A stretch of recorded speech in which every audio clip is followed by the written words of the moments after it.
ఆ దేవాది దేవుడు ఈ చెడిపోయిన జీవితాన్ని ప్రేమించాడు. ఆ దేవాది దేవుడు పడిపోయిన ఈ బ్రతుకులను ప్రేమించాడు. అరకాల మొదలుకొని తల వరకు స్వస్థత కొంచెం కూడా లేదు. అసలు మంచితనమే లేదు. హృదయం అంతా చెడిపోయింది, బలత్కారంతో నిండి ఉంది. చెరిపేసుకున్నారు మానవ జీవితాలన్నీ కూడా. అలాంటి వారిని బాగు చేయడానికి ఆ పరిశుద్ధుడైన దేవుడు ఈ పాప లోకములో ప్రవేశించాల్సి వచ్చింది. ఆ పరిశుద్ధుడైన దేవుడు ఈ పాపల కొరకు ఈ లోకములో జన్మించాల్సి వచ్చింది. ఆ పరిశుద్ధుడైన దేవుడు పాపల కొరకు ప్రాణాన్ని త్యాగం చేయాల్సి వచ్చింది.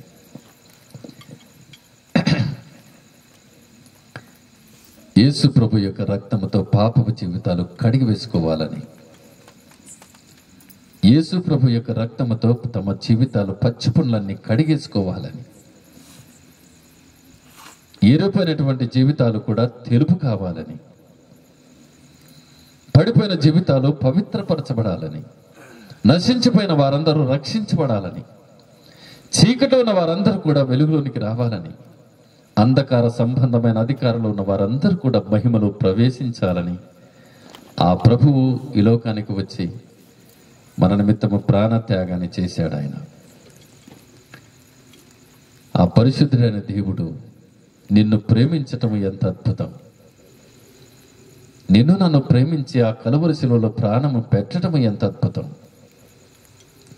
నిన్ను బాగు చేయడానికి కదా, నిన్ను రక్షించడానికి కదా, నిన్ను విమోచించడానికి కదా, నీ జీవితాన్ని మార్చడానికే కదా ఆ ప్రభు వచ్చింటే. మరి ఆ ప్రభుని ఒక్కసారైనా నువ్వు ఆలోచన చేసేవా?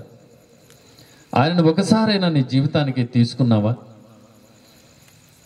ఆ మంచి దేవుడు, ఆ ప్రియమైన దేవుడు, ప్రాణప్రియుడు, నిన్ను ప్రేమించే కదా వచ్చింది ఆయన. ఒకసారైనా ఆయనను నీ దృష్టికి తెచ్చుకున్నావా? ఈ రాత్రి వేళ ప్రభువు నీతో మాట్లాడుతూ ఉన్నాడు. ఇప్పటికైనా ఆయనను చేర్చుకుంటే, ఇదిగో తలుపు నొద్ద ఉండి తలుపు తట్టుచున్నాను, ఎవడైనను నా స్వరము విని తలుపు తీసిన ఎడల నేను వాని ఇంటిలోనికి ప్రవేశిస్తాను. యేసు ప్రభు ఒక ఇంటిలోనికి ప్రవేశిస్తే ఏం జరుగుతుంది చెప్పండి? ఏం జరుగుతుంది? యేసు ప్రభు ఒక ఇంటిలోనికి ప్రవేశిస్తే ఏం జరుగుతుంది? పాపపు జీవితాలన్నీ మార్చబడతాయి. బైబిల్ గ్రంథంలోన ఎరుకు పట్టణంలో ఉన్నటువంటి జక్కయ్య, అందరూ మోసగాడు మోసగాడు మోసగాడు మోసగాడు అంటుంటే యేసు ఎవరో చూడాలని ఆశ కలిగిన జక్కయ్య 9 గంటలు మేడు చెట్టు ఎక్కినప్పుడు యేసు ప్రభువే జక్కయ్య పిలిచి, ఎక్కయ్యరా ఇంటికి వస్తా అన్నాడు. ఎప్పుడైతే జక్కయ్య ఇంటిలోకి యేసు ప్రభు ప్రవేశించాడో జక్కయ్య మనసు మారిపోయింది. జక్కయ్య మనసు మారిపోయింది. అప్పుడు ఆయన అంటున్నాడు, ప్రభువా, నేను ఎవరి దగ్గర అయినా అన్యాయంగా దేనైనా తీసుకొని ఉంటే దాన్ని మరలా తిరిగి 4 గంటలు చెల్లిస్తున్నాను అని చెప్పాడు. ఆయన జీవితం మారిపోయింది, ఆయన బ్రతుకు మారిపోయింది. యేసు ప్రభువును ఒక వ్యక్తి ఇంట్లోకి చేర్చుకుంటే మన జీవితాలు మార్చబడతాయి, మన బ్రతుకులు మార్చబడతాయి, మన జీవితాలు మార్చబడతాయి. ఆయనను నీ హృదయంలో చేర్చుకోలేకపోతే నీ జీవితము చెడిపోయి పడిపోయి నశించి నరకానికి వెళ్ళాల్సి వస్తుంది. అందుకే లోబడని ప్రజల వైపు దినమెల్ల నా చేతులు చాపుతున్నానని ప్రభు వాక్యం చెబుతుంది. ఇప్పటికైనా ఆయన దగ్గరికి వస్తే, ఇప్పటికైనా నేను చేర్చుకుంటే, ఎప్పటికైనా ఆయనను నీ జీవితానికి తీసుకుంటే నీ చెడిపోయిన బ్రతుకంతా మార్చబడుతుంది, నీ పాప బ్రతుకంతా వెళ్ళిపోతుంది. పరిశుద్ధుని యొక్క రక్తముతో కడగబడి పరిశుద్ధునిగా జీవిస్తావు. నువ్వు పరలోకమును చేర్చడానికి నీకు గొప్ప అవకాశం. కనుక దేవుని బిడ్డలారా, ఆలోచన చేయండి ఒకసారి. ఆయన మన ఇంట్లో అడుగు పెడితే మన బ్రతుకులే మార్చబడతాయి, మన జీవితాలే మార్చబడతాయి. కనుక ఈ రాత్రి వేళ పరిశీలన చేద్దాం. ఈ తరములో మరి మనం ఎలా ఉన్నాం? వచ్చే తరానికి ఏమన్నా మనల్ని అనుకుంటారా? ఆ?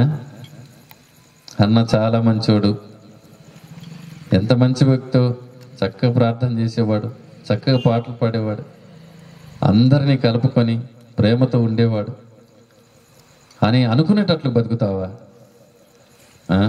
బాగా చచ్చి అని తిట్టుకునేటట్టుగా బతుకుతావా? బాగా చచ్చినాడు. బైబిల్లో ఒక మాట ఉంటుంది, అతల్య అనే ఒక స్త్రీ ఉంది. ఆమె చచ్చిన తర్వాత బైబిల్ చెప్తుంది దేశము నిమ్మలముగా ఉండేను. చూశారండి? అతల్య అనే ఒక స్త్రీని చంపితే దేశము నిమ్మలంగా ఉండిందంట. అంటే ఆమె దేశాన్ని బాగుండిచ్చింది కాదు, అంతేనా? దేశాన్ని బాగుండి బైబిల్ గ్రంథంలో యెహోరాము అనే ఒక వ్యక్తి ఉన్నాడు. ఎవరికి ఇష్టం లేని వాడై చనిపోయాను అని ఉంటుంది. వాడు జావడం కూడా ఇష్టం లేదంటే చూడండి జనాలకు. ఎవరికి ఇష్టం లేని వాడై చనిపోయాను. బైబిల్ గ్రంథంలో బాప్తిసం ఇచ్చే యోహాను గురించి వ్రాయబడుతుంది బైబిల్. అతడు పుట్టినందువల్ల అనేకులు సంతోషించరు. కనుక నువ్వు బతికినా చనిపోయినా నీ గురించి సంతోషించేటట్టుగా బతుకు ఈ లోకంలో. నువ్వు బతికినా చనిపోయినా నీ గురించి సంతోషించేటట్టుగా బతుకు. ఈ తరములో అన్ని తరముల వారు నన్ను ధన్యురాలందరూ. నెక్స్ట్ తరానికి మా నాన్న ధన్యుడు, మా అమ్మ ధన్యురాలు, మా అక్క మంచిది, మా అన్న మంచిది అని అనిపించుకుంటావా? లేకుంటే మా అన్న ఉండండి వానంత పనికి మాలోడే లేడు అని తిట్టుకునేటట్టుగా సమాజంలో వచ్చే తరానికి ఏమైనా అలా అనిపించుకుంటావా? అలా అనిపించుకున్నట్లయితే నీ అంత దరిద్రుడు ఇంకోటి లేడు. అంతేనా? నీ అంత దరిద్రుడు ఇంకోటి ఎవరు లేడు. కనుక దేవుని బిడ్డలారా, వచ్చే తరానికి కనీసం ఒక మంచి మనసు, ఒక మంచి సాక్ష్యం, ధన్యుడు ధన్యురాలు అనిపించుకోగలిగితే అదే నీ జీవితానికి ధన్యత. వారి కన్నుల ఎదుట దేవుని భయము లేదు. హృదయము మోసకరమైనది, ఘోరమైన వ్యాధి కలిగి వారు తమ మార్గములను చెరిపేసి వేనుకుంటే. ఈరోజు మన జీవితాలను ప్రభుకు అప్పగిద్దాం. మంచి మనసు ఇస్తాడు ఆయన,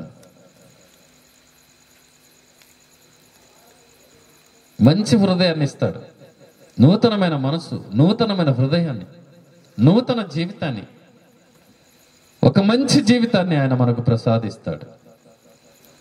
మనం ఎట్లా మాట్లాడాలనో నేర్పుతాడు, ఎలా నడవాలనో నేర్పుతాడు, ఎలా జీవించాలనో నేర్పుతాడు. నూతనమైన జీవితాన్ని ప్రారంభిద్దాం. పోయిన సంవత్సరంలో ఉన్నటువంటి దేవునికి వ్యతిరేకమైన అలవాట్లన్నీ మానేసుకొని నీవు, నీ కుమారుడు, నీ కుమారుని కుమారుడు, నీ దేవుడైన యెహోవాకు భయపడితే, ఆయన ఆజ్ఞలను నువ్వు అనుసరించగలిగితే, బైబిల్ చెబుతుంది కదా, 1000 తరముల వరకు ఆయన మనల్ని కరుణిస్తాడు. కనుక మన తరాలకు మనం ఆశీర్వాదకరంగా జీవిద్దాం. వచ్చే తరాలకు మనము దీవెనకరంగా జీవిద్దాం. అట్టి కృప దేవుడు మనకు అందరికి సహాయం చేయనుగాక.